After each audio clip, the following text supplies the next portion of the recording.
This is Battle of the Brick Flicks, a head-to-head competition where your favorite brick filmers face off to see who's got what it takes to bring home the Brickademy Award. Let's get ready to rumble! Are you pumped up? I'm pumped up, Paul. Pumped up! Battle of the Brick Flicks! Welcome to Battle of the Brick Flicks. Joining me today is Garrett Barati from Barati Productions. Hey, everybody. Joining me today is David Pickett. Hi, David. 2-in-1. Mind-blowing, and there's so many animators in this episode. David, welcome to the show. People are calling you the Willy Wonka of Lego animation. Unfortunately, I'm all out of golden tickets today, so I can't invite, people into my studio here. This first round bracket is going to be you versus David. It's going to be your film, Halloween Secret, going up against Nightly News at 9. The Orange-Green War continues. It's got so much action, though. How can I compete with orange and green? It's tough. And colors fighting. Who comes up with colors fighting? When I first wrote the script for Nightly News at 9, it was going to be green versus lime green. But then people pointed out, that's too fine of a distinction. It's not as iconic as red versus blue. Where does all this craziness come from? I was a very imaginative kid. I loved watching cartoons and writing silly stories. I've just always had weird thoughts in my head, and I love translating those into Lego videos and sharing them with people and making people laugh. So it's just part of who I am. Of course, not everyone can change their color so easily. Master Silverspine is struggling with his green demons. No one makes a fool of green. We shall rain destruction down upon Orange and all its followers. Let's find something bigger and oranger to destroy.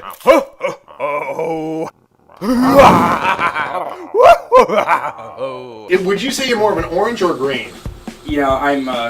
Orange is my favorite color.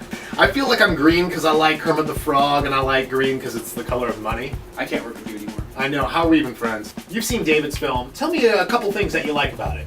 Well, number one, I think it's crazy ambitious. I'm impressed by how much background animation he'll throw in there. Like for this particular film, he's got guys repairing a window behind them. He's got the shark going around eating stuff behind the dragon. I just have a lot of fun when I'm animating. I feel like my characters inspire me as I'm animating.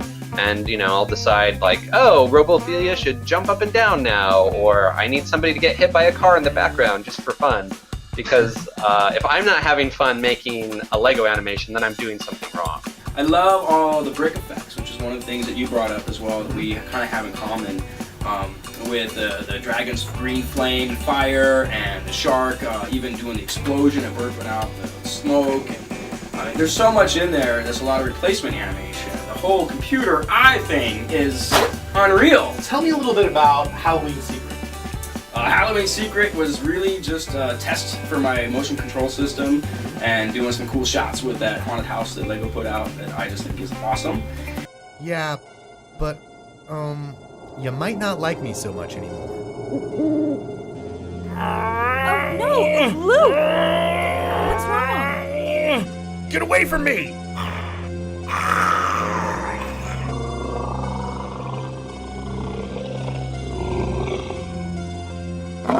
Oh my gosh, I didn't expect this. In the course of just trying to get some shots and something cool, I decided to kind of just produce a little short over the course of a week. Right. And of course you were a big help with that as well, doing some post and more importantly the voices. His film is really great. A couple of things that stand out to me. First and foremost is the camera movement that he's able to do. Cameras actually sweeping and panning. I'm really jealous of his ability to do that. It just adds a lot more to the visual storytelling, that he's able to sweep up as the werewolf is transforming. The other thing that I love about that film is the amount that he uses, as you mentioned, replacement animation. So he's using the different heads for the girl as she's reacting to what's going on, or as she's transforming into, spoiler alert, a vampire. Also the werewolf transformation. So, it's little touches like that I think add to the Lego-ness of Lego animation and, really remind you that this is done with physical pieces and it's something that a kid can watch and say oh, I could do that, and it gives them ideas for their builds or their own animations. Why don't you tell us a little bit about what it's like to go from animating in your bedroom to now operating your own studio where you're animating big projects for LEGO?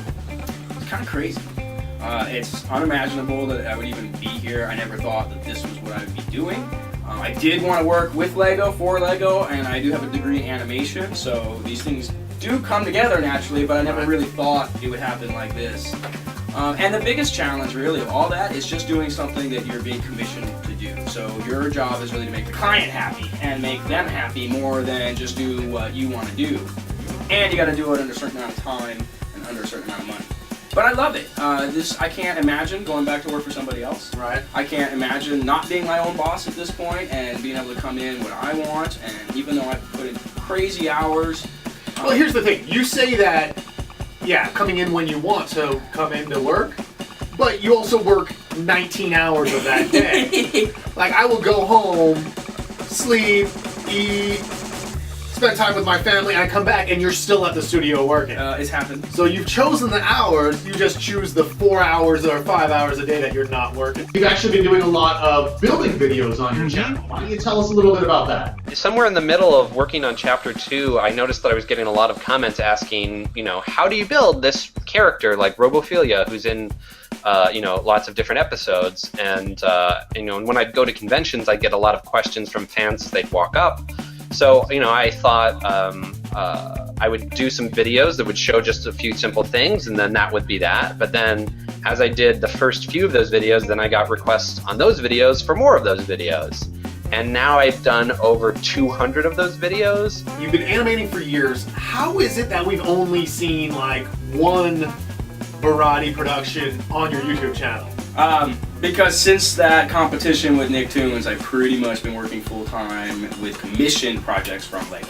So, if people want to see your LEGO animations, where are they going? LEGO has a couple different YouTube channels. They had LEGO Club TV channel for a while. Now they have everything consolidated under the main LEGO channel on YouTube. Last year, I did like 10 episodes of Adventures of Max. 10 Adventures of Max? Damn. Which are still being uploaded. And those tend to go to LEGo's website first and then to the YouTube channel.